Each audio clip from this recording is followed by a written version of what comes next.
Now here's another big problem with the culture of empire. It's called velocity. This is a well-known concept among economists. They understand velocity of money, but they don't bother to note that that means velocity of humans as well. As the system grows, the engine must spin faster and faster, and pump harder and harder to keep itself running. And what are the engine components? Well, that's all of us. It's human beings. This issue causes major problems.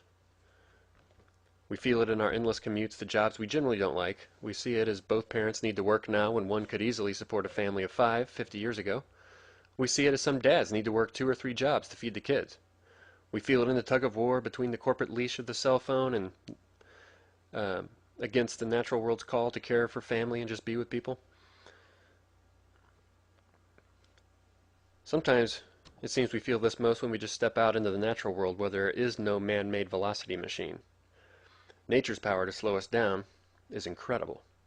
Just go sit in a park, go on a hike, climb a mountain, and you get a taste of this. And we feel it a lot when we go on vacation, we get a taste of a different life.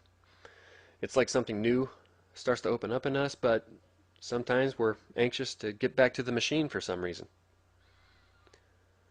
And because of velocity, we no longer have much time for spiritual pursuits or books or art, music, sex, whatever it may be. I mean, how many of us are really satisfied with this aspect of our lives? We don't even have time for self-government.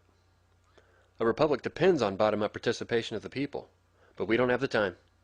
The engine's cranking too fast. The empire system owns our time. I actually think that's the way they want it. So we're all too distracted and busy to drive government from the bottom up. They like it top down. When it comes to books, it seems the only ones worth our time, since we have none, are those that help us be more effective narcissists or more successful in the system, or those that tell us how to make more money.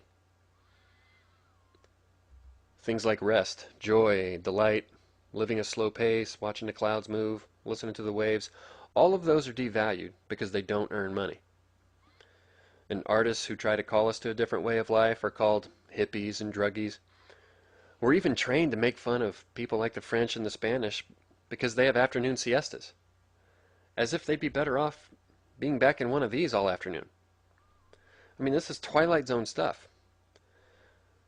The velocity of this system rewards the most addicted workaholics and the most ruthless overachievers.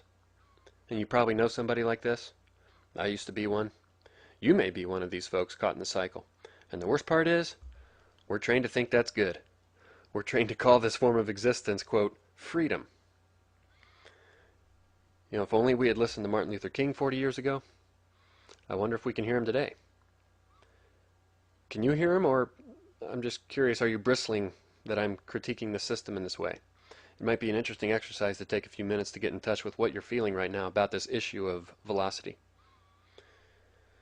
And so this rounds out the top 10 list. This reveals how our supposed best and brightest economists from the most elite schools are deeply wrong. They model the velocity of money, but ignore that that means the velocity of humans. So real humans had better start speaking up against these robotic Ivy League economists. They're stuck in ridiculous math models that assume away the fact that we are living, loving human beings.